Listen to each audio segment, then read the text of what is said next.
All right, welcome back. I hope everybody had a nice lunch.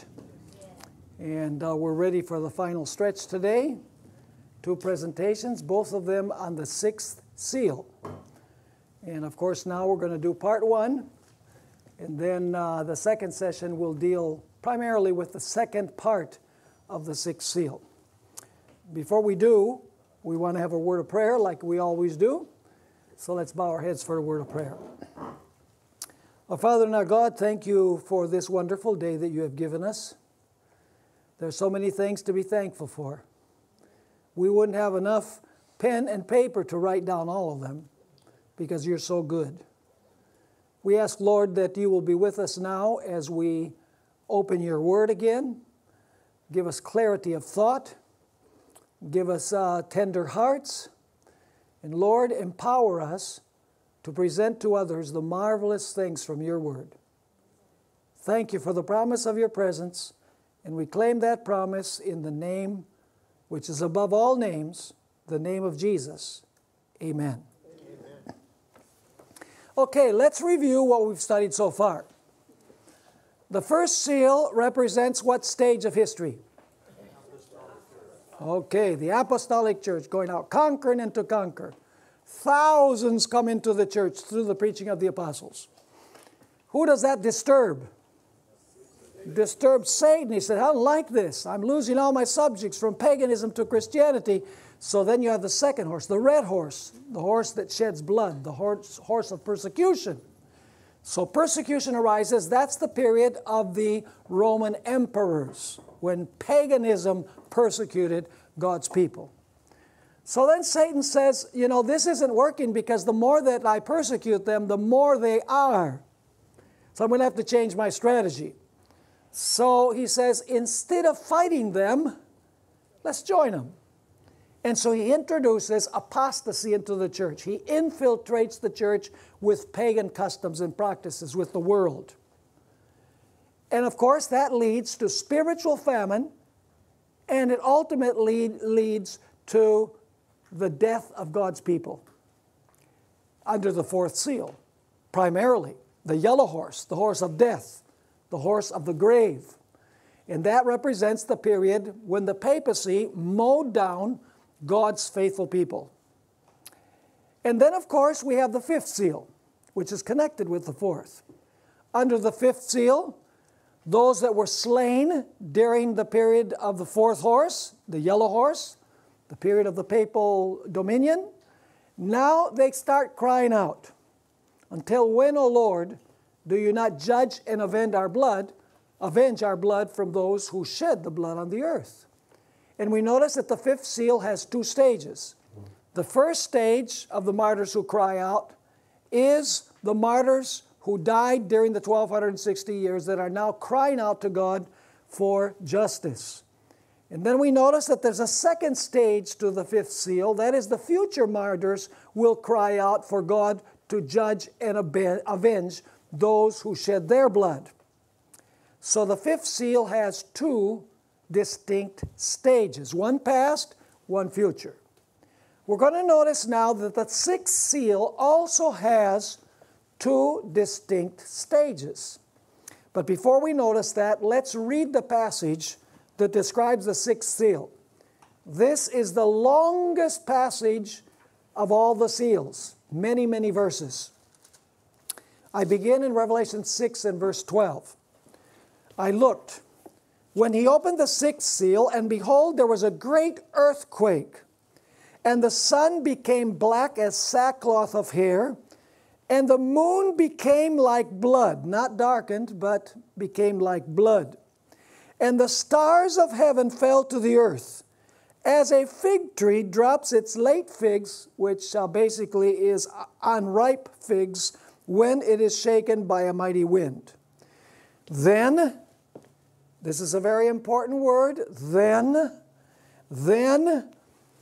the sky receded as a scroll when it is rolled up, and every mountain and island was moved out of its place.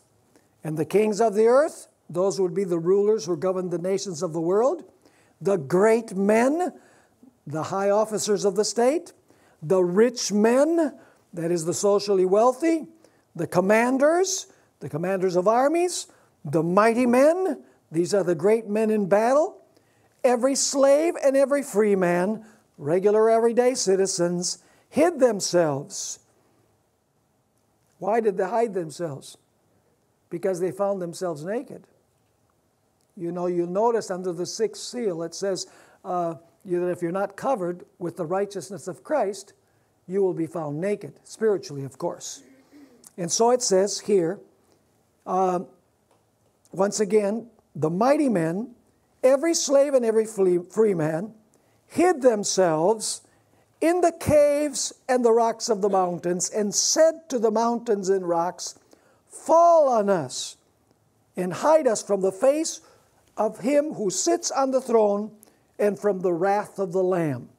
For the great day of his wrath has come, and who is able to stand? So this is a description of the sixth seal. Now, there are several things that we need to ask, the first of which is, are these signs in the heavens, the great earthquake, are they to be understood literally or symbolically? We know that most of the book of Revelation contains symbolic language that must be decoded. However, Seventh-day Adventists believe that the great earthquake and the signs in the sun, the moon, and the stars were literal events. The question is why? We find the reason in the meaning of the Greek word that appears 4 times in the sixth seal, Revelation 6, 12, and 13. And it is the word as, hos in Greek. Ranko Stefanovic explained the meaning of this word. The repeated usage of the word as or like in the text appears to be very significant. The sun becomes black as sackcloth. So you already have a symbolism here, right? The sun becomes black as sackcloth. The moon as blood.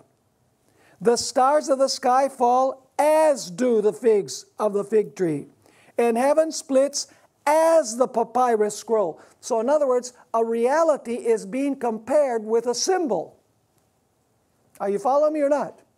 What are the symbols? The symbols are, first of all, sackcloth. Secondly, blood.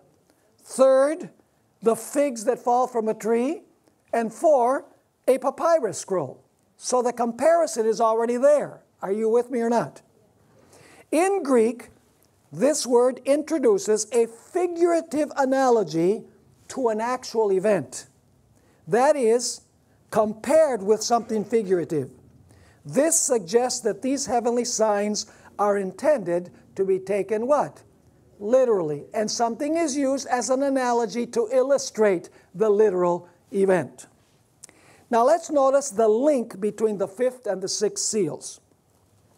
The plea of the martyrs of the Dark Ages, the question, how long until you judge and avenge, in Revelation 6, verse 10, finds its answer in Daniel 7, 8 through 10, and Daniel 8, 13 and 14, where the process of judgment begins to exonerate them from the faulty verdicts of earthly courts. According to these passages in Daniel, the trampling of the sanctuary and of God's people would last until the conclusion of the 2300 days, where the process of vindicating the sanctuary and its worshipers would begin. The signs in Revelation 6, 12, and 13 are an earthly announcement that the vindicating judgment is about to begin. In other words, these are signs that the final judgment is about to begin.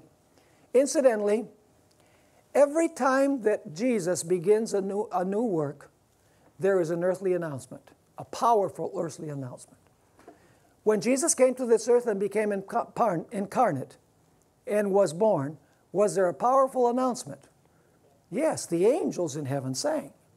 The wise men came from the east. The Bible says that the whole of Jerusalem was in a tumult. So there was an announcement that the Messiah had been born. Let me ask you, when Jesus began his ministry, was there someone that brought the attention to the idea that the Messiah was about to come? Someone who prepared the way? Yes, who was it? John the Baptist. When Jesus was about to die on the cross, was there an event in Jerusalem that attracted all eyes to Jesus? Yes, the triumphal entry into Jerusalem. When the day of Pentecost had come, was there a powerful earthly announcement that Jesus had been installed as high priest in the heavenly sanctuary? Yes, there was a mighty rushing wind, and there were tongues of fire, and they started talking in languages. By the way, I didn't mention the resurrection of Christ. Was there a powerful message that Christ had resurrected? Yes, those who resurrected with him and went into the city. Let me ask you, would you expect then to be a powerful announcement indicating that the judgment was about to begin? Of course. These signs actually have the main purpose of indicating to the inhabitants of the earth, start studying prophecy. Because when they see these things, immediately they're going to start thinking about what? Revelation chapter 6, 12, and 13. And so what God is saying is study prophecy because a very important event is about to transpire. And then, of course, the Millerites also made a powerful announcement about the coming of the day of judgment. Do you suppose that there's going to be also some kind of earthly indication that the judgment of the living is beginning? What would that be? There's a powerful angel that descends from heaven and fills the whole earth with his glory and proclaims the fall of Babylon, which divides the worlds into two groups, prepares the righteous for this final sealing, and the wicked receive the mark of the beast. The final loud cry, the earth filled with the glory of the Lord, is actually the proclamation that the judgment that began in 1844 with the dead is now passing to a new stage, the stage of the living. And we don't have a date for that. There are individuals today that are putting dates. They say, you know, judgment, the investigative judgment of Adventists began in September of 2015. Well, you know, when the Pope visited the United States, they're more precise. September 23, 2015. Nowhere in the Bible does it say that we can establish a date for the beginning of the judgment of the living. They're also saying that the Sunday law, the national Sunday law, is going to be proclaimed in March or April of this year. Nowhere in the Bible do you find any indication, unless you twist the scriptures, that the Sunday law is going to come in March or April of 2019. When time passes, what happens? People are worse off than before because they say, oh, you know, what's the use? You have these predictions and they never take place. That's why Ellen White said 1844 is the last date. No more dates for prophetic events. Now, let's notice then here, returning to the syllabus, it is noteworthy that the sixth church, the sixth seal, and the sixth trumpet all take us to the same moment in the course of church history. You say, how is that? Under the sixth church, God places before the church an open door. Where does that open door lead to? The most holy place for the final judgment. Under the sixth seal, you have the sealing of the 144,000. That also has to do with judgment. And the sixth trumpet, you have, at the end of the sixth trumpet, you have the opening of the temple in heaven, and the ark of his covenant is seen. So when you get to number 6, whether it be the churches, the seals, or the trumpets, you're at the same moment of time, the beginning of the investigative judgment in 1844. Now we're on page 235. The sixth seal mentions 2 earthquakes. Did you notice that the sixth seal has 2 earthquakes? One transpires at the beginning of the sixth seal, and the other at its end. Now the fact that there's 2 earthquakes would seem to indicate that there's 2 stages, right? Verse 12 describes the one at the beginning. And verse 14 describes the one at the end. Revelation 16, verse 18 and 20, which is the seventh plague, further amplifies the second earthquake as a cataclysmic and global event. That is to say, the earthquake in Revelation 6:14 is the same one as Revelation 16, 18, and 20, which is the seventh plague, which is right at the moment when Jesus comes. The earthquake in Revelation 6:12 is preliminary and local. The one in Revelation 16:18 will be global and the greatest in human history. Only the greatest earthquake in history could remove mountains and islands from their places on a global scale. Are you catching this picture? Now we're going to put some flesh on the bones here. We're going to prove it. But I want you to have this clear in your mind. Now, what are the purposes for these signs? There are several. I wrote down here 5. First, they announced that the Great Tribulation during the 1260 years is what? Is about to come to an end. Second, they serve as an omen of the fall of the papal power. Third, they serve to draw attention to the approaching judgment in 1844. Fourth, they serve as indicators of the beginning of the time of the end. And finally, they do announce the soon coming of Jesus. Now, what do we mean by the soon coming of Jesus? You know, somebody recently came out with a video saying that at the General Conference session, we had actually changed our fundamental belief on the second coming, that we no longer believe in the second coming of Christ. Because in the fundamental belief, it was changed that Jesus' coming is imminent, and it was changed to soon. So I decided that I would check and see what is the meaning of imminent. Do you know that Ellen White uses the word imminent about 22 times, I think it is, in her writings on a CD-ROM? Every single time it appears in a negative context. The imminence of a calamity.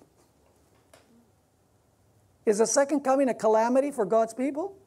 No, not those who are waiting for the imminent, soon coming of Christ. It's a joy. So the change to the word soon is really good. And by the way, soon and imminent are very similar. Now, let's go back here.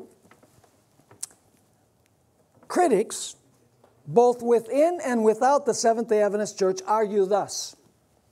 How is it possible to believe that events that took place over 250 years ago are signs of the soon coming of Jesus?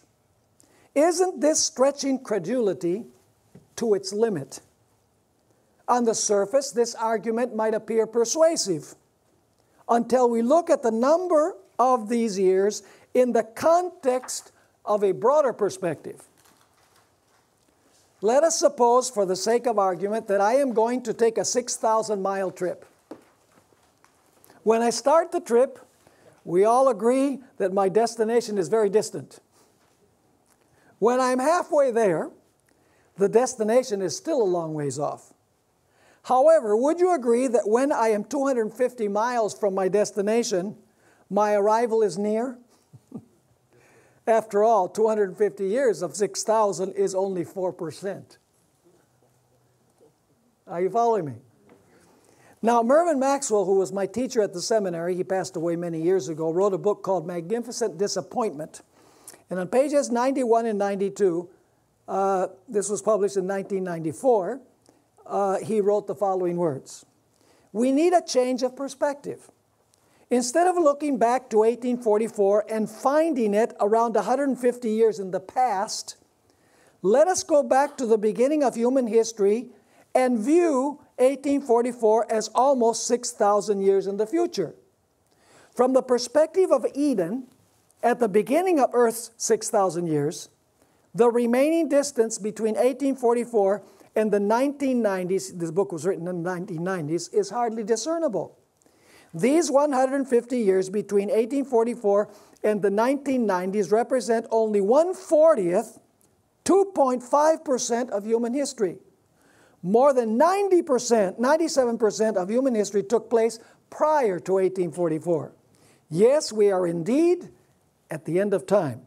The final judgment began only yesterday, as it were. Christ's advent is coming soon. So see, it all depends what perspective you use. You know, if you use a perspective, from our perspective, 250 years, that's a long time. But if you look at the whole sweep of Christian history, it's a different story. Now, the enemies of traditional Adventism, including some Adventists, and those who are inimical to Ellen White, also have frequently pointed out that there have been other earthquakes, dark days, and star showers in history. They argue, what makes the Lisbon earthquake of 1755, the dark day of 1780, and the moon looking like blood also in 1780, May 19, and the Leonid star shower of 1833 so unique? There have been these phenomena on occasions after that and before that.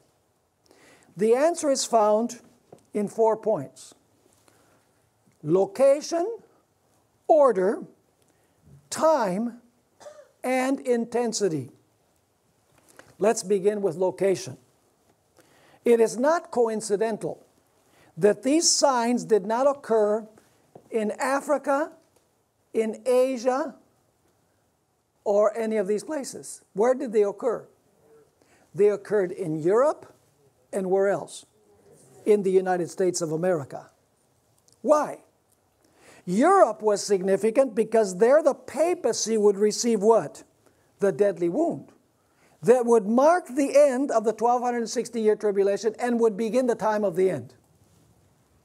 The United States was significant, especially New England, because there the message of the judgment would be proclaimed powerfully by the Millerites beginning in the 1830s. Once again, I read from C. Mervyn Maxwell. The location of the classic signs was highly significant. They happened in Europe and America primarily, where people were studying the Bible and pondering the prophecies. A dark day in the Sahara Desert or a star shower over New Guinea would have said little in those days about the second coming of Christ to cannibal headhunters or Muslim nomads. Events need not be universal to deliver a global message. A few square miles at Hiroshima and Nagasaki were sufficient to announce the atomic age. A stable in Bethlehem ushered in the Christian era. Only a few hundred people saw Jesus after his resurrection, but they told others. Are you catching the point? Very good point. Secondly, these signs are special because of their order. Not only the location where they occurred, but the order in which they occurred. These phenomena occurred in history precisely in the chronological order described in Revelation 6. The Lisbon earthquake occurred in 1755. The dark day and the moon like blood in 1780. And the star shower took place in 1833. Show me one other instance in human history where these phenomena have taken place in this precise order within a period of less than 100 years. The order of these signs led people to study the prophecies. Because they say, yes, Lisbon, the greatest earthquake ever seen in the history of the world to that point. And then they say, the sun darkened, the moon looking like blood, and then this shower of stars. They say, what does this bring to mind? Oh, there's a passage in the Bible, Revelation 6, 12, and 13, in that exact order. And so it leads them to search the prophecies, the order in which the signs took place. Third point, these signs occurred precisely at the right time. Immediately before the 1260-year tribulation came to an end, and just before the fulfillment of the prophecies concerning the fall of the papacy and the beginning of the judgment in 1844. Their timing was perfect. And then finally, their intensity. Concerning the intensity of these signs, C. Mervyn Maxwell has well stated, and by the way, there are several pages of the sixth seal that we are not even going to look at, because there's 20 pages and we need another session, and they're in your syllabus and you can read them, about what people from that day and age say about the signs. You need to read those statements. There's 20 pages, 249 to 269 in your syllabus. Let's read then what Mervyn Maxwell had to say. As recently as 1980, the widely respected seismologist G.A. Ivey, in Chapter 11 of his book Earthquakes, ranked the Lisbon earthquake as the largest shock ever, and reckoned that it may well have reached an almost incredible 9.0 on the Richter scale, 7 times stronger than the 1906 San Francisco earthquake. The dark day of May 19, 1780 has not been equal in North America in the 200 years that have since come and gone. The Leonid shower, because it came from the constellation of Leo, by the way, the Leonid shower of November 13, 1833, gave birth to a new branch of astronomy. Like the Lisbon earthquake and the famous dark day, it too has not been matched in spite of the scientific expectations that it would be. So do we have a good reason as Adventists to believe that these signs were fulfilled on the dates in which Adventists have said they were fulfilled? You know, we're not just guessing, there are reasons. And once again, there are 4 reasons. The first reason is location, where they took place. The second is order, in the exact order that we find in Revelation 6. The time, right when the 1260 years were coming to an end, the papacy was about to receive its deadly wound, the judgment was about to begin, and finally, the intensity of these particular signs. You can do additional research if you Google these dates and the events that took place on these dates. Now let's see what Ellen White had to say about the 6th seal. Ellen White, this is very interesting. Ellen White explains the first part of the 6th seal in Great Controversy, page 304. She deals with the Lisbon earthquake and with the dark day and the moon looking like blood on page 304 and 333. On page 304, she quotes Revelation 6:12. And on page 333, she quotes Revelation 6:13. So there you find her commentary on Revelation 6, 12, and 13. But now something very interesting happens. However, she does not quote on those pages verses 14 to 17, which is the second part of the 6th seal, until pages 641 and 642, over 300 pages between where she quotes Revelation 6, 12, and 13 and where she quotes Revelation chapter 6, 14 through 17. What is the reason for the 300-page gap between her comments on verses 12 and 13 and her remarks on verses 14 through 17? In order to comprehend this long parenthesis between the first and last part of the 6th seal, we must remember some things we studied under the 5th seal. How many stages to the 5th seal? 2. How many to the 6th seal? 2. Let's notice this. The papacy has how many stages of power? 1 past and 1 future. The 1 past was when? During the 1260 years. The future one is when its wound is healed at the end of time. Therefore, the tribulation also has what? We studied this. 2 stages. 1 past, when the papacy persecuted. That was the greatest tribulation in terms of length. And the greatest tribulation in history with regards to intensity takes place in the future. Regarding the first period of persecution, Ellen White wrote, this is the top of page 239, for more than 1,000 years, such persecution as the world had never before known was to come upon Christ's followers. Millions upon millions of his faithful witnesses were to be slain. So you'll notice that the papacy has two stages. The tribulation has two stages. Therefore, the signs in the heavens have two stages too. You say, what do you mean? Well, let's pursue this.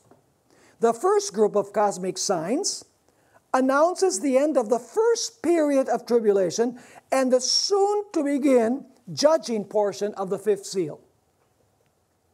Are you understanding that point? The second set of cosmic signs announces the end of the second tribulation period and the avenging portion of the fifth seal. In between these 2 points of time, we have the vindicating judgment of the martyrs and the sealing of the 144,000 living saints. Are you with me? 2 of you are. You're spellbound. Isn't this amazing? Now, let's continue. The first stage of the signs took place in 1755, 1780, 1833, which is earthquake, sun darkened, moon looking like blood, stars falling from heaven. These signs announced that the first stage of persecution by the papacy was about to end and the vindicating judgment was about to begin. These signs are referred to in Revelation 6, 12, and 13, and Joel 2, verse 31. The second stage of the signs will take place immediately before the second coming of Jesus and will mark the deliverance of the saints from the second stage of persecution by the papacy, and Revelation 6, 14 through 17 describes these signs. Now let's talk about the 2 sets of signs. Is there going to be an earthquake when Jesus comes? A global earthquake? Yes. Is the sun going to be darkened? Is the moon going to look like blood? No. Are the stars going to fall from heaven? No. You see, the signs of Revelation 6, 12, and 13 are different than the signs in verses 14 to 17. The signs in Revelation 6, 12, and 13 are the signs that announce what is going to happen in 1844. The signs that take place in verses 14 through 17 announce the coming of Jesus Christ. And we're going to pursue this. Will the signs of Revelation 6, 12, and 13 have another fulfillment in the future? No. In Joel 2:31 and in Revelation 6, 12, and 13, we have 2 important details that distinguish these signs from the ones in the future. We need to read the scriptures carefully. When there are certain things that are said differently in 2 verses, when something is missing in a verse that is not in the other verse, it's important. Now let's continue. First, according to Joel 2:31, the signs of Revelation 6, 12, and 13 occur before the great and terrible day of the Lord. We're going to read these verses in a moment. Second, in the signs of Revelation 6, 12, and 13, the moon looks as blood and the stars fall from heaven. However, in the signs of Revelation 6, 14 to 17, which will occur at the second coming, the moon and the stars do not give their light. Is there a difference there? Believe me, when the stars fell in 1833, they gave lots of light. So we begin to see that we're dealing with different sets of signs. One set of signs that leads to the beginning of the investigative judgment, the other set of signs that announces the avenging portion. In other words, Jesus is coming to deliver His people from certain death. Joel 2, verse 10 and 11, Joel 3, 15 and 16, and Matthew 24, verse 30, refer to a second great earthquake and a set of signs in the heavenly bodies that will be fulfilled when Jesus comes. These signs will occur as Jesus is preparing to leave heaven for earth. The darkening of the sun and moon will announce the coming of Jesus. There will be a cosmic global earthquake as well in heaven and on earth that will announce His departure from heaven. The 2 sets of signs are different. Let's notice Revelation 6, 12, and 13. These verses describe the moon becoming like blood, not darkening. The text also tells us that the stars fell from heaven. These preliminary signs are not the same ones as those in Matthew 24, when the voice of God will move the sun, moon, and stars out of their places. As a result, the planet will be in darkness during the millennium. Notice these verses that we read before. I looked when he opened the sixth seal, and behold, there was a great earthquake, and the sun became black as sackcloth of hair, and the moon became like blood, and the stars of heaven fell to the earth as a fig tree drops its late figs when it is shaken by a mighty wind. Now, Joel 2:31 is referring to the same signs that we find in Revelation 6, 12, and 13. Notice that Joel 2, verse 31, says something very interesting. At the bottom of page 240, the sun shall be turned into darkness, and the moon into blood. Is that the same signs of Revelation 6? Yes. But then what does it say? What word appears after that? Before the coming of the great and awesome day of the Lord. Are there some signs in the sun, moon, and stars before Jesus comes? Absolutely. Those are the ones in Revelation 6, 12, and 13. Now, on the other hand, these other passages that are mentioned are referring to the signs in the sun, moon, and stars and an earthquake when Jesus comes. Let's notice those verses. Joel 2, 10 and 11 depicts different signs than those in Revelation 6, 12, and 13, and Joel 2, 31. In the Joel passage, the earth and the heavens tremble. Not only the earth and the heavens tremble. The moon grows dark and the stars do not shine. And if you read the context, verses 1 through 11 are describing the second coming of Jesus, as does Revelation 6, 14 through 16. Notice that Joel 2:11, which is the culmination of the second coming, ends with the same question as the sixth seal. Let's read Joel 2, 10 and 11. The earth quakes before them. When it says them, it's talking about God's armies. This is Jesus coming on the white horse. The armies of heaven are following him. This is the second coming. You have to read verses 1 through 10. The earth quakes before them. The heavens tremble. The sun and moon grow dark, and the stars what? Diminish their brightness. Not they fall, they diminish their brightness. The Lord gives voice before his army, for his camp is very great. For strong is the one who executes his word. For the day of the Lord is great and very terrible, and who can endure it? Is that the same question at the end of the sixth seal?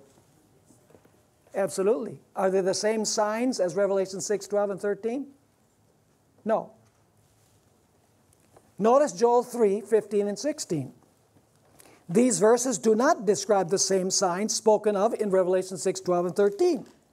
The text tells us that the heavens and the earth will shake, and the sun and the moon will be dark, and the stars will not shine. Believe me, the stars in 1833 shone real bright. They terrified people as they saw. You know, it looked like there was rain falling from heaven, and it was bright. The night was bright. Let's read Joel 3, 15 and 16. The sun and the moon will grow dark. Not that the moon will be turned into blood. The sun and moon will grow dark. And the stars will diminish their brightness. The Lord also will roar from Zion and utter his voice from Jerusalem. Not only the earth, but the heavens and the earth will shake.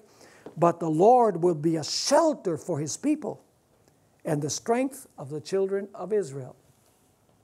And then we have another passage in Isaiah, chapter 13, verses 10 to 13.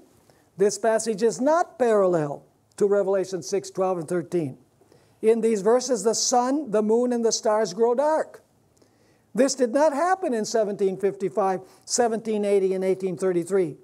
When Jesus comes, the voice of God will move the heavens and the earth out of their places. And I'm going to read those verses. Behold, the day of the Lord comes. What is the day of the Lord when the Bible speaks of the day of the Lord? It's speaking about the day of vengeance, the day of second coming. Behold, the day of the Lord comes, cruel, with both what?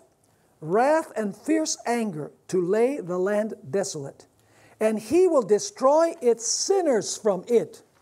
For the stars of heaven and their constellations will not give their light. The sun will be darkened in its going forth, and the moon will not cause its light to shine. In other words, the heavens will be in what? In total darkness. Different than Revelation 6, 12, and 13. I will punish the world for its evil, and the wicked for their iniquity. I will halt the arrogance of the proud, and will lay low the haughtiness of the terrible. I will make a mortal, probably should be mortal man, but anyway, I will make a mortal more rare than fine gold, a man more than the golden wedge of Ophir. Therefore I will shake the heavens, and the earth will move out of her place in the wrath of the Lord of hosts, and in the day of his fierce anger.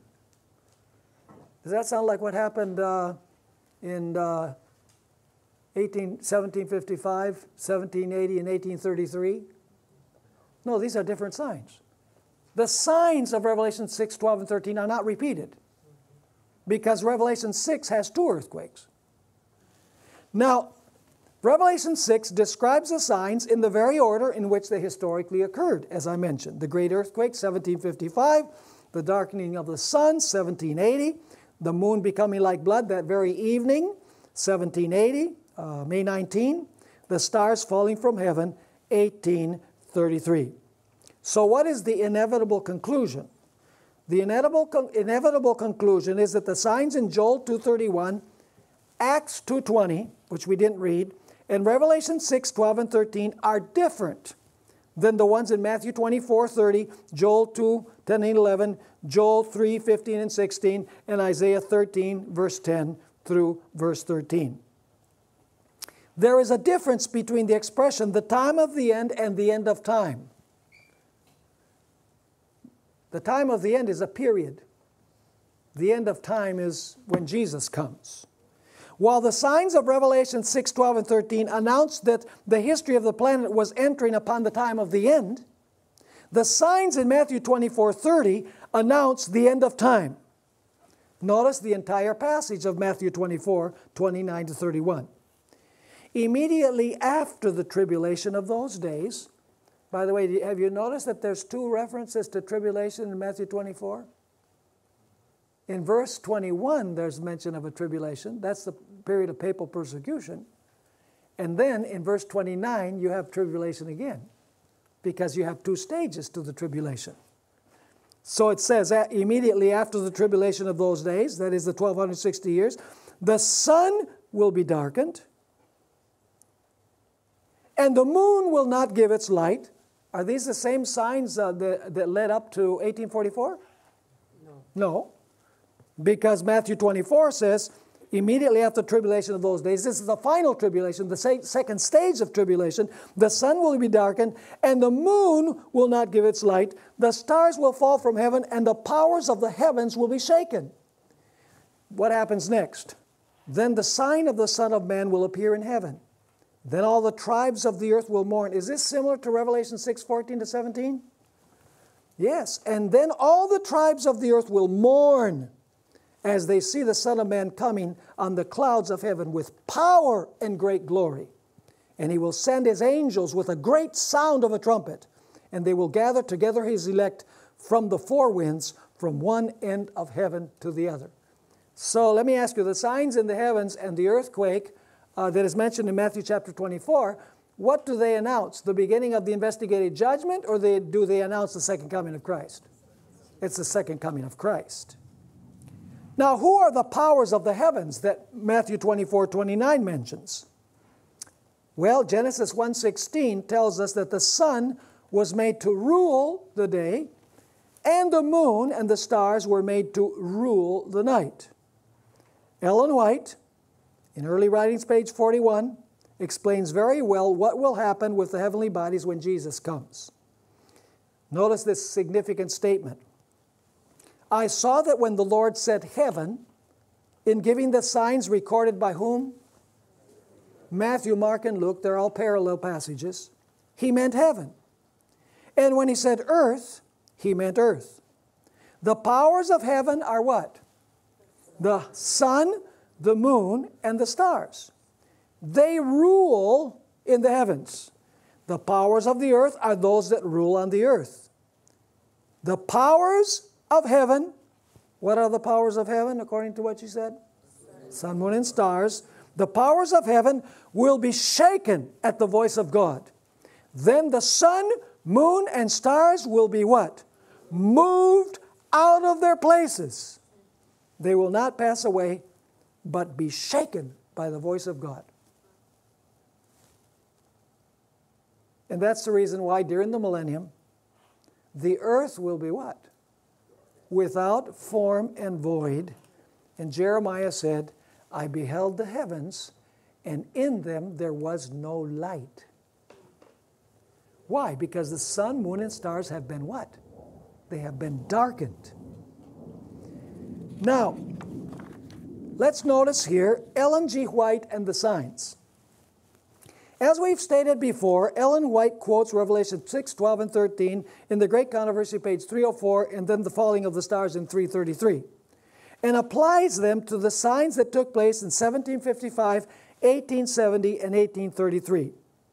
She does not quote verses 14 through 17 until you get to pages 641 and 642.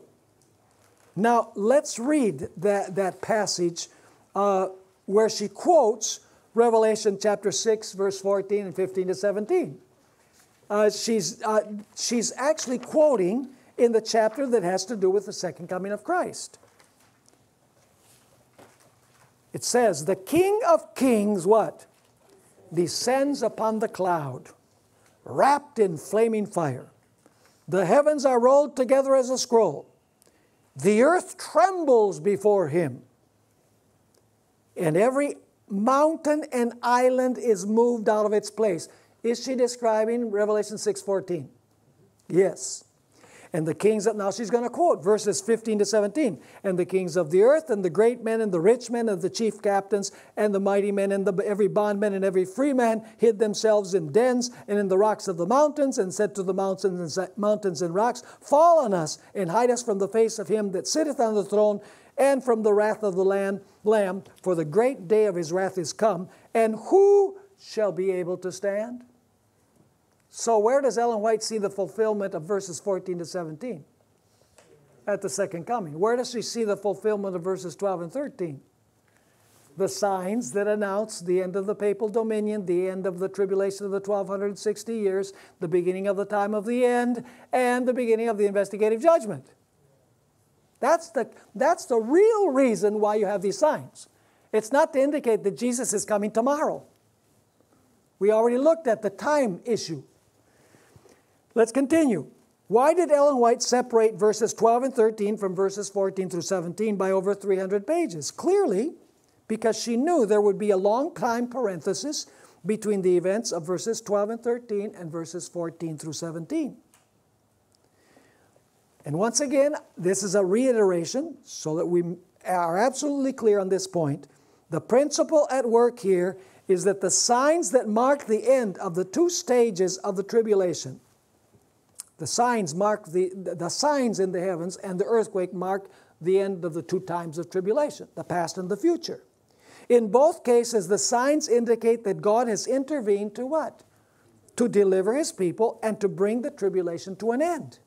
In the first instance, from the oppression of the 1260 years, and in the second instance, from the oppression of the time of Jacob's trouble. And by the way, what happens during the period after the signs in the heavens and the beginning of the judgment? What is the purpose of the judgment? Until when do you not judge and avenge? So the question is, what does Jesus begin doing? The signs announce that the judgment is about to begin. What happens in the judgment? The martyrs, as well as all the others, are what? Vindicated in the judgment. So let's notice here. There is thus a close connection between the fifth and sixth seals. In the fifth seal, there are two groups of martyrs, one past and one future. The signs in the sixth seal are an announcement that the period of oppression of the first group of martyrs is about to end. On the other hand, the signs of Revelation 6:14 through 17 are an announcement that the oppression of the second group has come to an end, because God's people are going to be delivered by the voice of God, which causes the cosmic global earthquake and moves the sun, the moon, and the stars out of their places. Now I'm going to read this statement from Ellen White on these signs that took place in 1780, 1755, and 1833. Prophecy not only foretells the manner and object of Christ's coming, but presents tokens by which men are to know when it is near. Not imminent, near. Said Jesus, "There shall be signs in the sun and in the moon and in the stars. The sun shall be darkened, and the moon shall not give her light, and the stars of heaven shall fall, and the powers that are in the heavens shall be shaken. And then they shall see the sign of the Son of Man in the clouds with great power and glory coming." The Revelator just thus describes the first of the signs to, what is the next word? To precede the second coming, second advent. There was a great earthquake, and the sun became black as sackcloth of hair, and the moon became as blood. So she separates the two again. Now, we don't have a lot of time left, but I want you to notice here the meaning of Luke 21, verses 25 and 26. And let's read these verses. "And there will be signs in the sun, in the moon, and in the stars. And on the earth distress of nations, with perplexity, the sea and the waves roaring, men's hearts failing them for fear, and the expectation of those things which are coming on the earth, for the powers of heaven will be shaken." Seventh-day Adventist evangelists frequently use these verses to describe the present turmoil in the world. However, a close look at the context indicates that these verses are describing what will occur at the very end of human history as an announcement of the second coming of Christ. We must be careful not to take these verses out of their legitimate context. They are not referring to the present distress among the nations. They are actually referring to the distress that comes when God's voice moves sun, moon, and stars out of their places. Because we find the same statement that we find in Matthew 24, where it says the powers of heaven will be what? Shaken. And what are the powers in heaven? The sun, the moon, and the stars. When God utters His voice in deliverance of His people, it shakes the heavens and the earth. The sea is lashed in its fury, and the whole earth heaves and swells like the waves of the sea, like it says in Luke 21. Mountain chains and islands disappear. Notice this statement from Ellen White. "The mountains shake like a reed in the wind, and ragged rocks are scattered on every side. There is a roar as of a coming tempest. The sea is lashed into fury." See, this is Luke chapter 21. The waves. "There is heard the shriek of a hurricane, like the voice of demons upon a mission of destruction. The whole earth heaves and swells like" what? This language is from Luke 21. "Like the waves of the sea. Its surface is breaking up. Its very foundations seem to be giving away." And now she's going to allude to Revelation 6:14 to 17. "Mountain chains are sinking. Inhabited islands disappear. The seaports that have become like Sodom for wickedness are swallowed up by the angry waters." So in context, where does Luke 21 fit? It fits with the second set of signs. Is there going to be distress among nations when people see the sign of the second coming of Christ and the earthquake and the sea? Yes, absolutely. Here, Ellen White is using the language of Luke 21, 25, and 26 to describe what will take place when God delivers His people at the second coming. The waves of the tsunami that hit Lisbon were like child's play compared with the waves of the sea that will engulf the world. Final statement before we take a break. This is from Sons and Daughters of God, page 354. Once again, Ellen White is going to describe when the perplexities among nations, when the waves roar and everything. It's not in this present period, during probationary period, it's immediately before the second coming of Christ, or at the second coming of Christ. This is how it reads. There are troublous times before us. The judgments of God are coming upon our world. The nations of the earth, she doesn't say are trembling. She says what? Are to tremble. There will be trials and perplexities on every hand. Men's hearts will fail them for fear. And what shall we do in that day? Though the earth shall reel to and fro like a drunkard, and be removed like a cottage, if we have made God our trust, He will deliver us. Amen. So where does Luke chapter 21, 25, and 26 fit? It refers to the second set of signs in relationship to the second coming of Jesus Christ. So, do we have clear in our mind that there's two stages to the sixth seal? One past and one future? And there are signs to announce both the past and the future? And how this fits with the fifth seal? Once again, in case I didn't make this clear, in the fifth seal, you have the judging and the avenging. The first signs announce that God is about to what? To judge. To set the record straight in the investigative judgment. The second set of signs is to announce that the King is coming, that Jesus is coming. So, and also that Jesus is going to what? He's going to now avenge God's people by raising those who died and by delivering from the death decree those who are alive when Jesus comes. The 144,000 sealed saints. So chapter 5 speaks about, the martyrs say, when are you going to judge and avenge? God says, don't worry. I'm going to give you signs to tell you that when I'm going to judge, and then you'll know when the judgment is starting, and then when I come, no sweat. I'll avenge you. So the fifth seal and the sixth seal need to be studied together. How many of you understood what we studied? Praise the Lord. That's good. Well, when we come back, we're going to study the sixth and seventh seals according to Ellen White. We're going to look at the seventh seal.